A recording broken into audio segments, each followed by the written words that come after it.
जय हिंद दोस्तों, स्वागत है आप सभी का एक बार फिर से एक नए वीडियो के साथ। जैसा कि आप सबको पता है, पिछले कई दिनों से हमारी हिस्ट्री की सीरीज चल रही है जिसमें हम लोग एंशिएंट हिस्ट्री को कवर कर रहे हैं। आज के वीडियो में हम लोग बात करने वाले हैं ऋग वैदिक काल के बारे में। पिछला वीडियो वैदिक सभ्यता का था जिसे हम लोगों ने डीपली समझने का प्रयास किया था और उसमें हम लोगों ने पढ़ते समय उसे दो कालखंडों में डिवाइड किया था, ऋग वैदिक काल और उत्तर वैदिक काल। वीडियो के लास्ट में मैंने आप लोगों को बताया था कि नेक्स्ट वीडियो हमारा ऋग वैदिक काल का होने वाला है। इसके बाद एक और वीडियो आएगा जो होगा उत्तर वैदिक काल का। उसके बाद हम लोग स्टार्ट कर देंगे महाजनपद काल। तो यह वीडियो बहुत ही इंपॉर्टेंट आप लोगों के लिए होने वाला है क्योंकि इस वीडियो के माध्यम से हम लोग समझने वाले हैं कि ऋग वैदिक काल की सामाजिक, आर्थिक, राजनैतिक और धार्मिक दशाएं क्या क्या थी, सभा, समिति और विदथ क्या होते थे, किन देवताओं को वरीयता दी जाती थी, यहाँ का मुख्य व्यवसाय क्या था, क्या यहाँ पर कोई मुद्रा प्रचलन में आई थी। सारी चीजों पर हम लोग डीपली बात करेंगे। वीडियो के बीच बीच में मैं आप लोगों से क्वेश्चंस भी करने वाला हूं, तो आई होप कि आप लोग इस वीडियो को लास्ट तक जरूर देखेंगे। तो चलिए बिना किसी देरी के वीडियो को स्टार्ट करेंगे। सबसे पहले मैं आप लोगों को बता दूं, वीडियो थोड़ा बड़ा होगा क्योंकि चीजें मैं एक्सप्लेन करके लिखूंगा। इस वजह से वीडियो में लास्ट तक जरूर रहिएगा। जिन्हें यह लगता है कि सिर्फ कॉन्सेप्ट पढ़ लेने से आप यूपीएससी क्रैक कर लेते हैं तो यह आपकी बहुत बड़ी गलतफहमी होगी।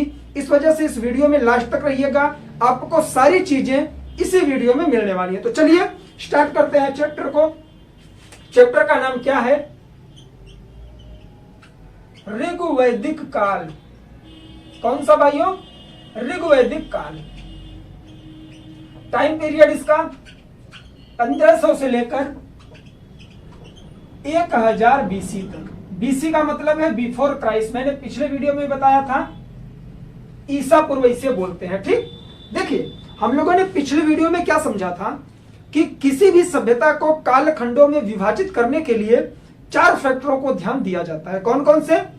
राजनैतिक स्थिति, सामाजिक स्थिति, आर्थिक स्थिति और उसकी धार्मिक स्थिति क्या थी।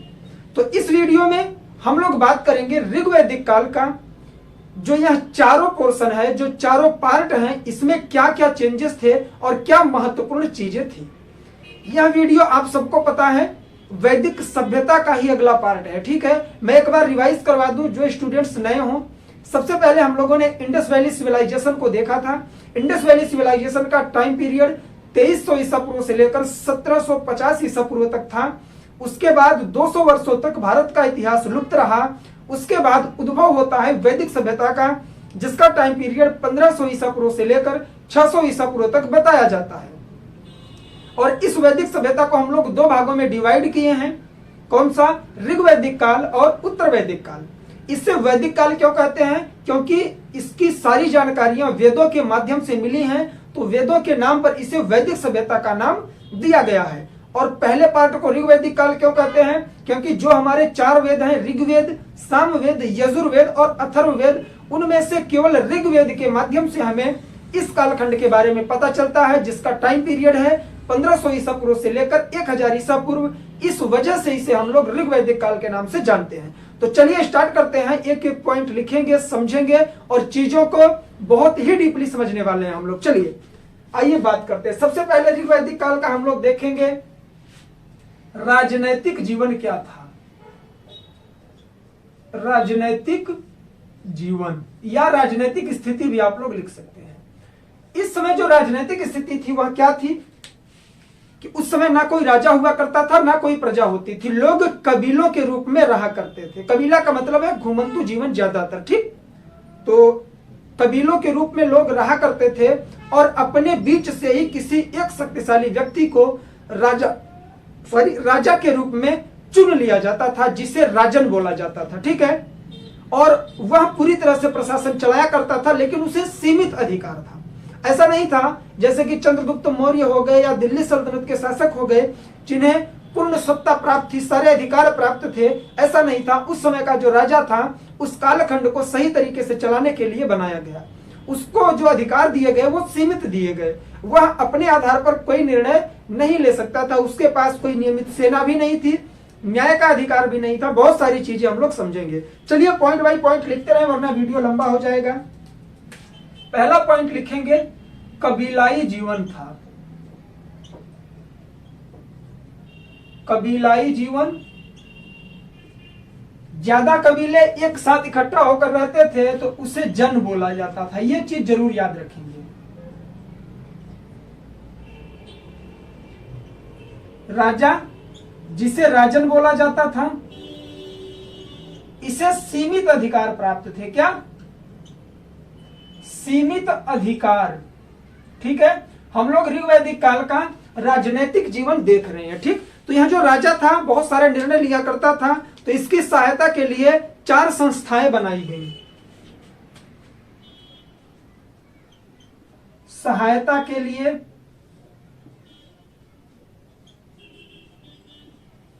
संस्थाएं, जो आप लोग सुनते हैं सभा, समिति, विधत और गण, इसी समय बनाई गई थी। तो जो पहली संस्था थी वह थी समिति। ठीक, दूसरी थी सभा, तीसरी थी विदथ, बहुत सारे प्रश्न यहां से बने हैं, और चौथी जो थी वह गण थी। ठीक, अब इसे हम लोग समझेंगे। जो समिति थी, इसके जो मेंबर हुआ करते थे वह कबीले लोग ही होते थे, मतलब आम जनमानस। समिति को आम सभा भी बोला जाता था। आम सभा। इसमें जो सबसे इंपॉर्टेंट फैक्ट है वह क्या है कि इसमें स्त्रियां भी शामिल होती थीं। ठीक है, समिति में इसे आम सभा बोला जाता था क्योंकि आम लोग इसमें पार्टिसिपेट करते थे, कबीले लोग ही। इसमें स्त्रियों को भी अनुमति थी जुड़ने की। सभा में कुलीन वर्ग के लोग, कुलीन वर्ग इसमें शामिल होता था। कुलीन का मतलब यह देखिए, वीडियो थोड़ा बड़ा होगा लेकिन पेशेंस रख के आप लोग मेरी चीजों को सुनिएगा। कुलीन वर्ग का मतलब यह होता है कि उस समय का जो समाज हुआ करता था उसमें जो ज्यादा पढ़े लिखे, ज्यादा शिक्षित लोग होते थे, जो श्रेष्ठ होते थे, जिन्हें हम लोगों ने पिछले वीडियो में आर्य बोला था। ठीक, वो लोग इसमें शामिल होते थे, कुलीन वर्ग। जो विदथ था, विदथ में भी आम लोग ही शामिल होते थे। आम लोग का मतलब यह है कि कबीलों से ही, लेकिन इसके लिए कुछ महत्वपूर्ण कार्य दिए गए थे, जैसे लूट का धन बांटना।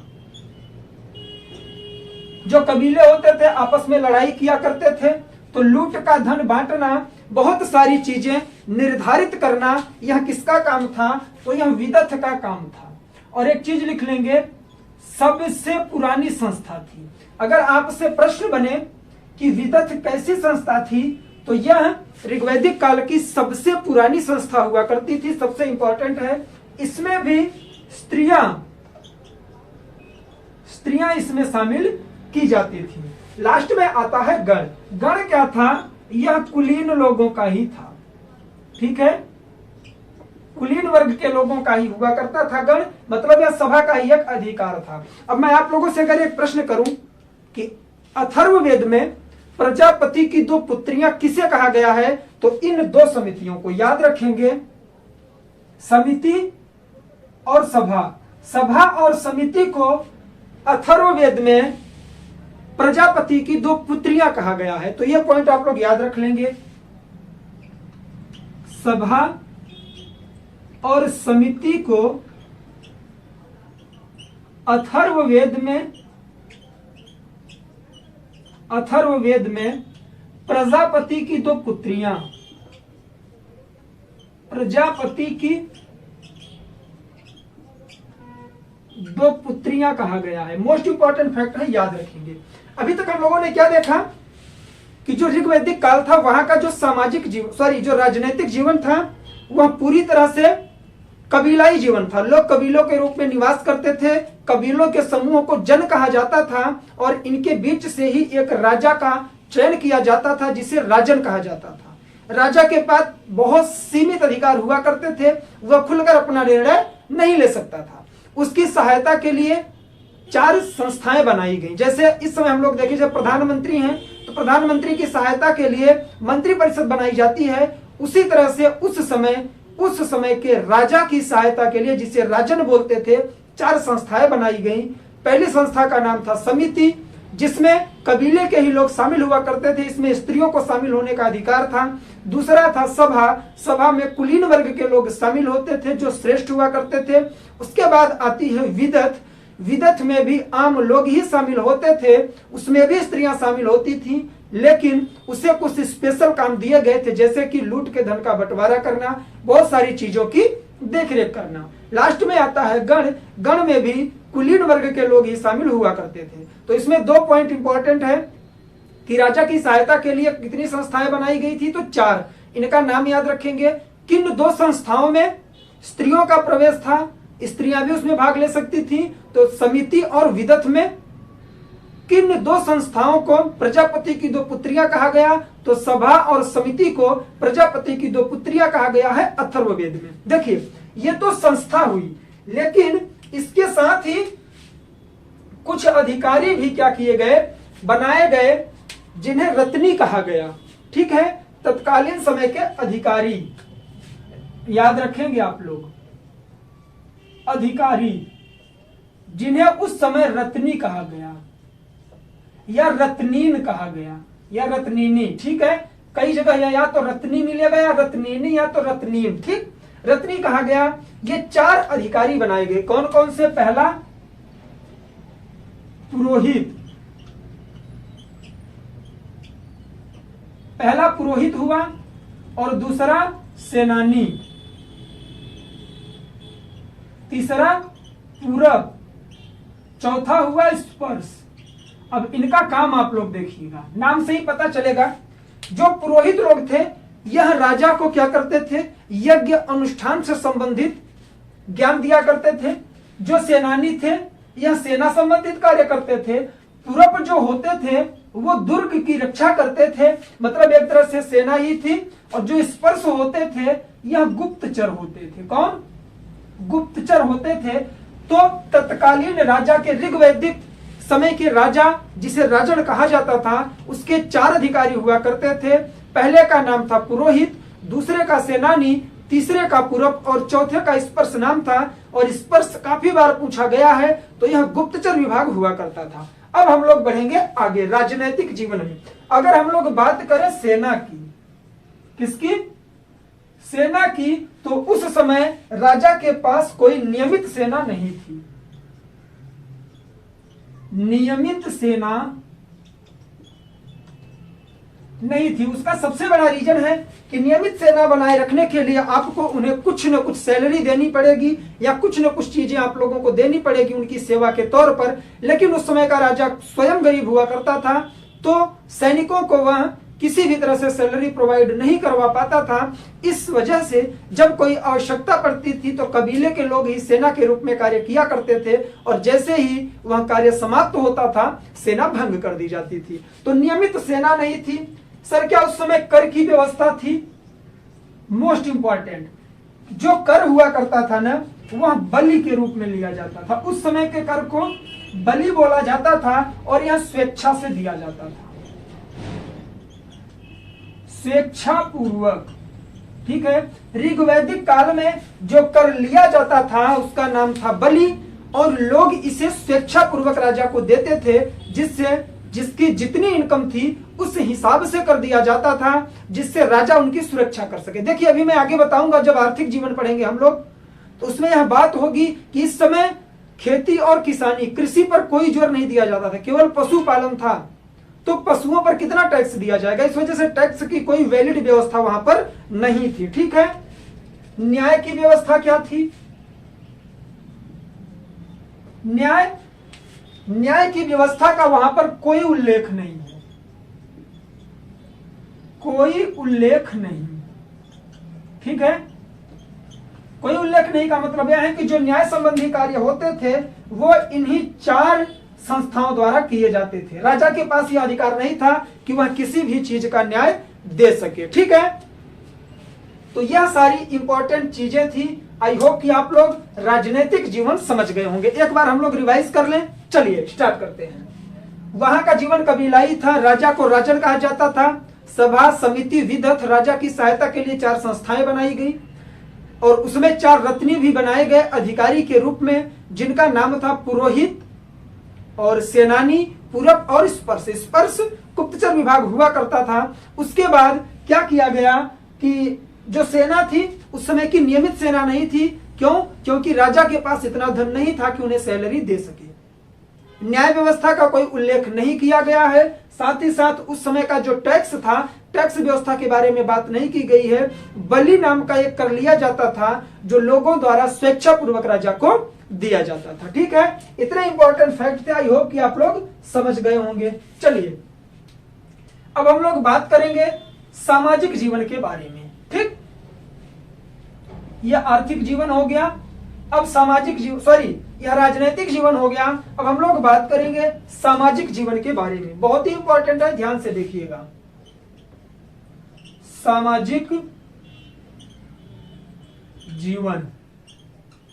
वीडियो ज्यादा बड़ा न हो, इस वजह से मैं चीजें बहुत जल्दी बोलने की कोशिश करता हूं। बहुत सी चीजें ऐसी हैं जो एक्सप्लेन करना चाहता हूं, लेकिन सिर्फ इस वजह से मैं नहीं कर पाता कि वीडियो लंबा हो जाएगा तो आप लोग बोर होने लगेंगे। डियर, मैं आप लोगों को एक चीज बता दूं कि अगर आप लोग हिस्ट्री की क्लास ले रहे हैं तो लेक्चर बड़े होंगे। जितनी चीजें आप लोग सुन सकेंगे हिस्ट्री की उतनी याद होंगी। बुक से आप लोग अगर रट्टा मारने की कोशिश करेंगे, चीजें कोई भी आपकी क्लियर नहीं होंगी और आप हर साल एग्जाम देते रहेंगे और एग्जाम क्रैक नहीं हो पाएगा। चीजों को समझिए, स्टोरी के तौर पर माइंड में बनाइए, समझने का प्रयास करिए कि उस समय का जीवन कैसे चल रहा था। ठीक है, चलिए, फिर भी मैं वीडियोस तो देता ही रहूंगा। आप लोग किस वे में इसे लेते हैं आई डोंट नो। सामाजिक जीवन, उस समय का जो समाज था समतावादी समाज था। कैसा? समतावादी समाज। समता का मतलब यह है समानता।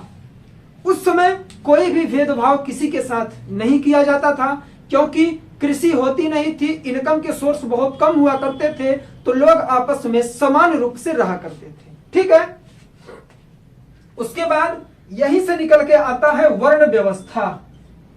सामाजिक जीवन हम लोग पढ़ रहे हैं, वर्ण व्यवस्था की बात की जाती है। वर्ण व्यवस्था में दो पॉइंट निकल के आते हैं। पहला यह है कर्म के आधार पर। कर्म के आधार पर जो वर्ण का विभाजन किया गया, ऋग्वेद के 9वें मंडल में इसमें बात की गई है। किसके? ऋग्वेद के 9वें मंडल में यह बात की गई है कि जो हमारे 4 वर्ण थे, ब्राह्मण, क्षत्रिय, वैश्य और शूद्र, यह कर्म के आधार पर थे। अर्थात अगर आप पढ़ने लिखने में सही हैं, ज्ञानी हैं, तो आप ब्राह्मण हो गए। अगर आप युद्ध वगैरह का कौशल जानते हैं तो आप क्षत्रिय हो गए। इस वजह से कर्म पर आधारित वर्ण व्यवस्था की बात की गई है, जिसके बारे में बात हुई है ऋग्वेद के 9वें मंडल में। लेकिन कर्म के आधार पर ऋग्वेद के 9वें मंडल में, लेकिन पुरुष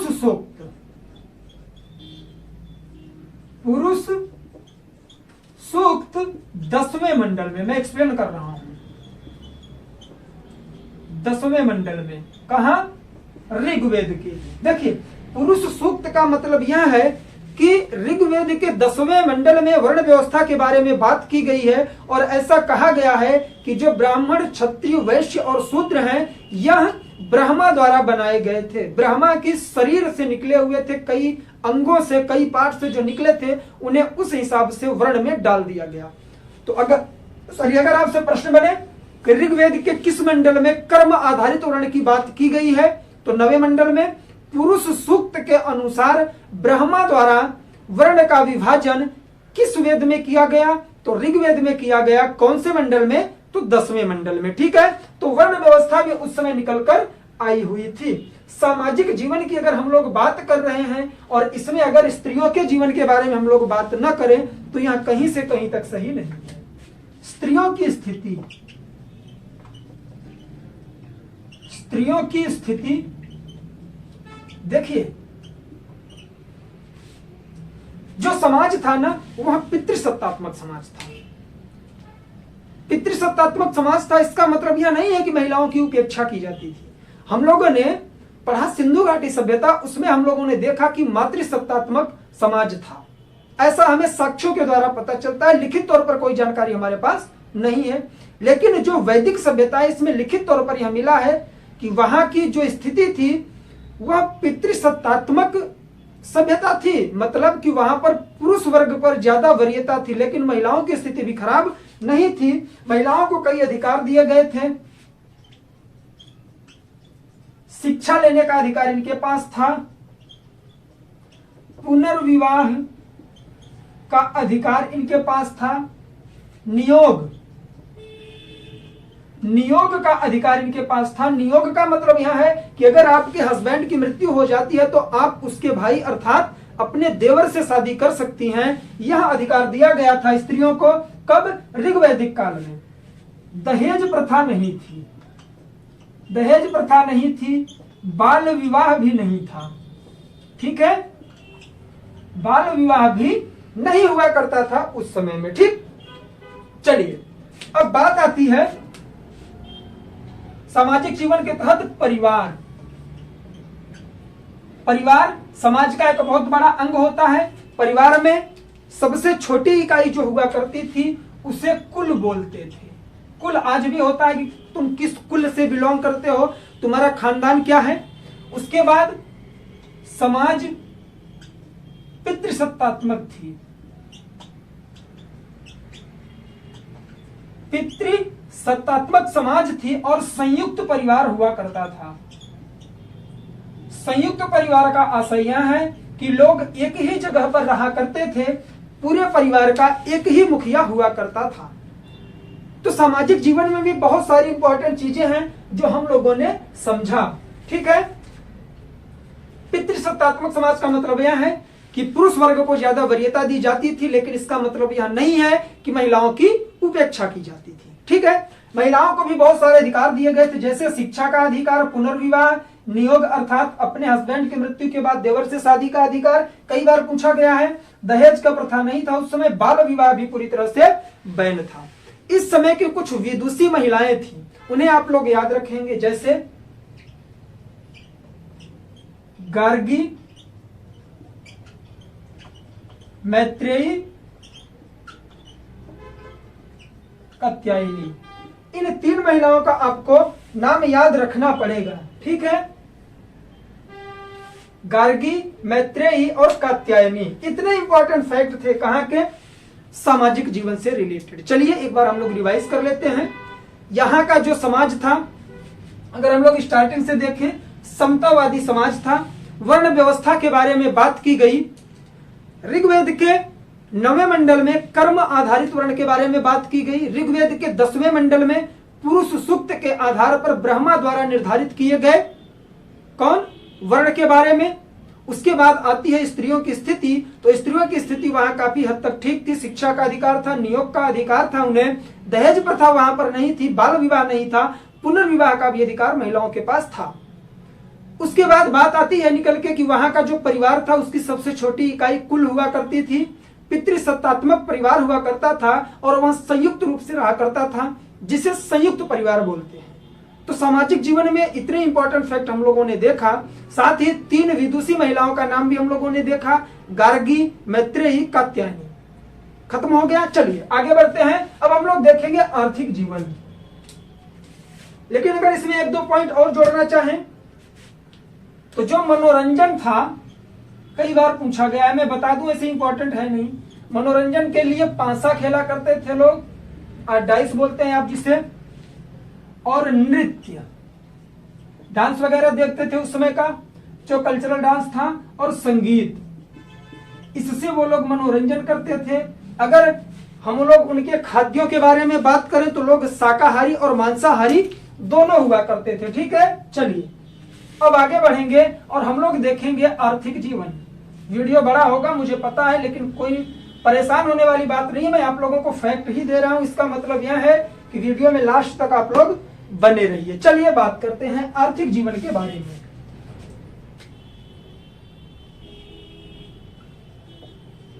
आर्थिक जीवन या आर्थिक स्थिति या आर्थिक आधार। उस समय का जो आर्थिक जीवन था, मैंने आप लोगों को बताया कि कृषि पर लोग निर्भर नहीं थे, लोग पशुपालन पर निर्भर थे। पशुओं में सबसे प्रमुख पशु गाय हुआ करती थी, जिसे अधन्या कहा गया। गाय उस समय इतनी इंपॉर्टेंट थी कि उसको मारना पूरी तरह से क्या किया गया था? अपराध घोषित कर दिया गया था। ठीक है, और गाय को लेकर बहुत सारे युद्ध हुआ करते थे उस समय। गाय को अधन्या बोला गया।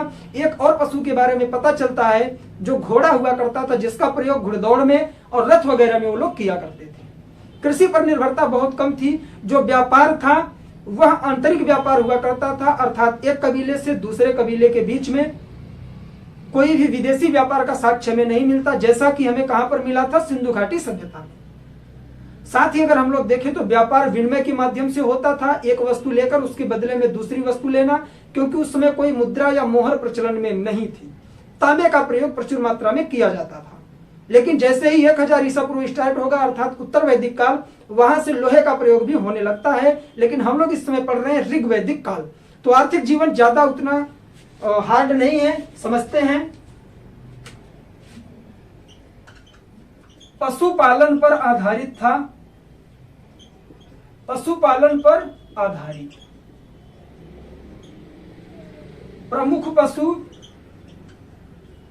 गाय थी, जिसे अधन्या बोला जाता था। क्या अधन्या बोला जाता था। और ऋग्वेद में 176 बार इसका वर्णन किया गया है। आप लोग याद रखेंगे, प्रश्न बन सकता है।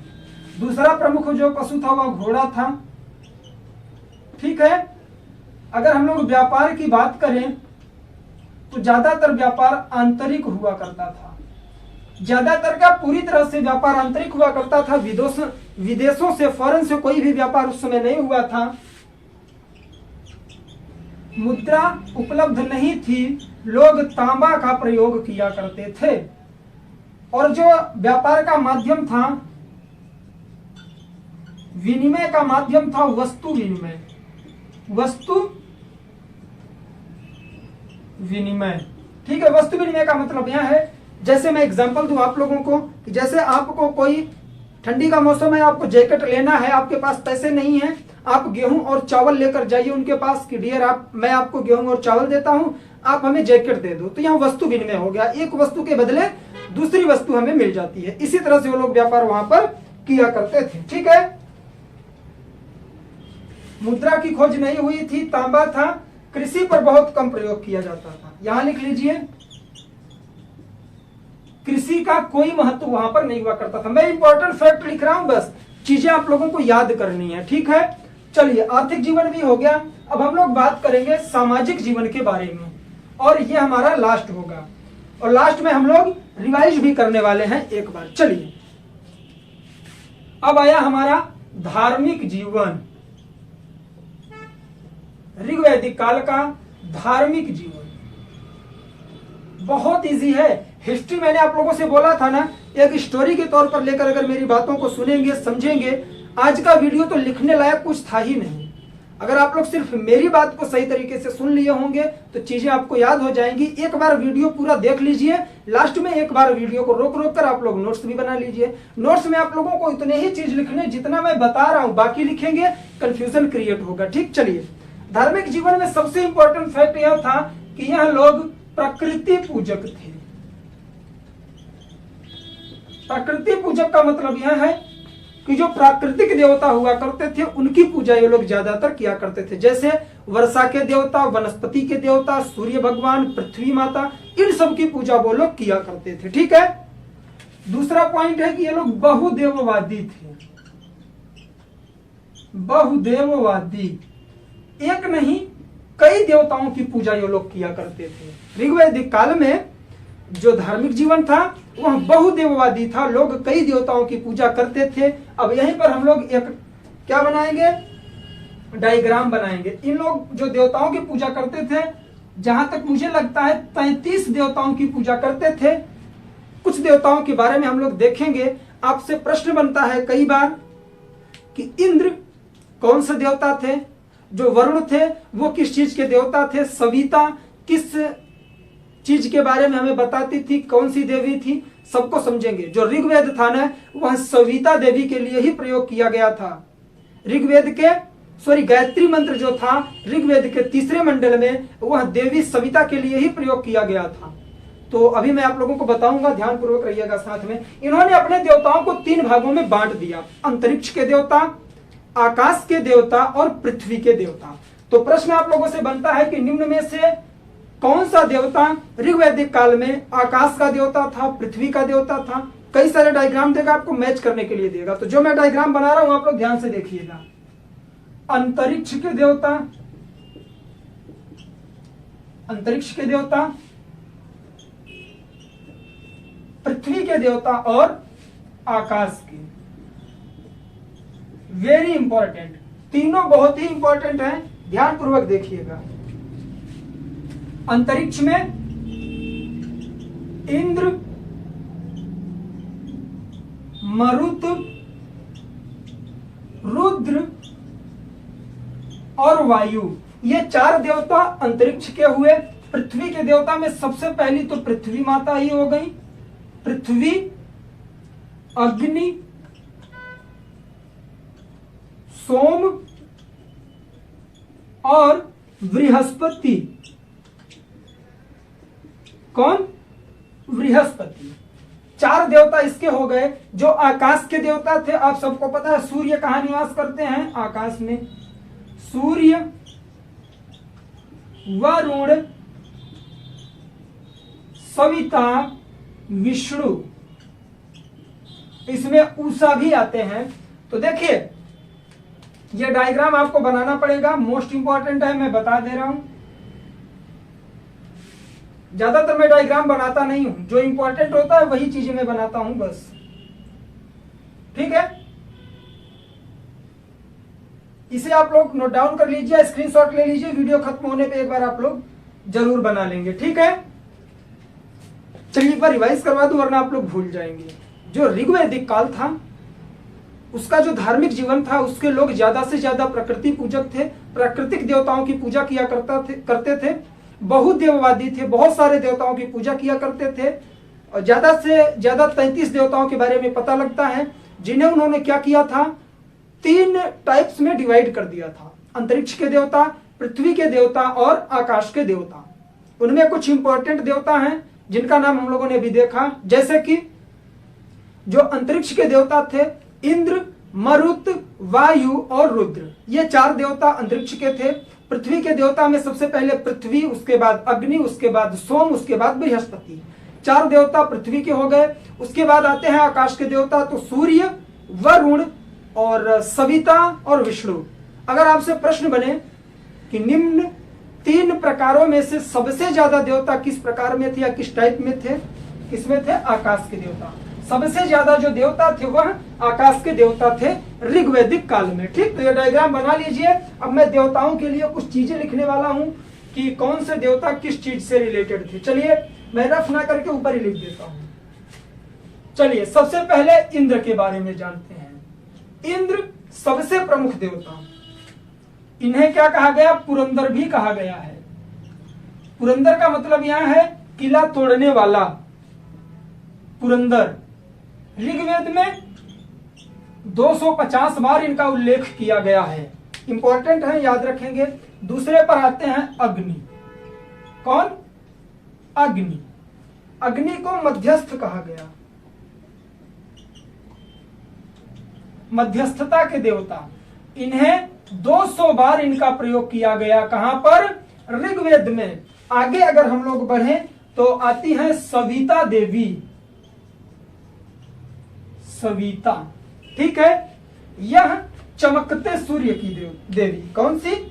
चमकते सूर्य की, चमकते सूर्य की देवी, चमकते सूर्य की देवी। इन्हीं के लिए, सविता के लिए ही ऋग्वेद के 3रे मंडल में गायत्री मंत्र का प्रयोग किया गया था। ठीक है, आप लोगों से प्रश्न बनता, आप लोग लिखते हैं ना कि गायत्री मंत्र सूर्य से रिलेटेड था, लेकिन चमकते हुए सूर्य को सविता देवी कहा जाता था। और इन्हीं के लिए ऋग्वेद में गायत्री मंत्र का उल्लेख किया गया था। अगर ऑप्शन बने कि निम्न में से किस देवी के लिए गायत्री मंत्र का उल्लेख किया गया था और ऑप्शन में गायत्री और सविता दिया गया हो, तो आप लोग गायत्री को छोड़कर सविता को टिक करिएगा, क्योंकि यह फैक्ट है और ऑथेंटिक है, माना गया है ऋग्वेद में भी। ठीक, उसके बाद आते हैं वरुण। कौन? वरुण। ये किसके देवता थे? तो वर्षा के देवता थे, वर्षा के देवता। उसके बाद निकल के आते हैं पूषण। आप लोगों ने सुना होगा, कई बार प्रश्न भी बना है। पूषण पशुओं के देवता और औषधि के देवता।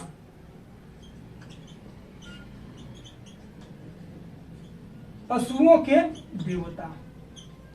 उसके बाद सोम भी है, अरुण भी है, बहुत सारे देवता हैं, लेकिन इंपॉर्टेंट यही है 5-6। आप लोग इनका नाम याद रखेंगे। तो ये था आज का वीडियो। आई होप कि आप लोगों के समझ में चीजें आई होंगी। अगर आप लोग कहें तो मैं एक बार रिवाइज करवा दूं कि हम लोगों ने क्या क्या पढ़ा। आज हम लोगों ने देखा ऋग्वैदिक काल की आर्थिक, सामाजिक, राजनीतिक और धार्मिक स्थिति के बारे में। यह कैसे एक दूसरे कालखंड से अलग है। ठीक है, नेक्स्ट वीडियो में हम लोग बात करेंगे उत्तर वैदिक काल के बारे में। अगर आप लोगों का प्यार इसी तरह से मिलता रहा तो हिस्ट्री की सीरीज बहुत जल्दी हम लोग कवर कर लेंगे। तो चलिए आज के लिए बस इतना ही। आई होप कि वीडियो पसंद आया होगा। मिलेंगे नेक्स्ट वीडियो में, तब तक के लिए जय हिंद, जय भारत, बाय बाय।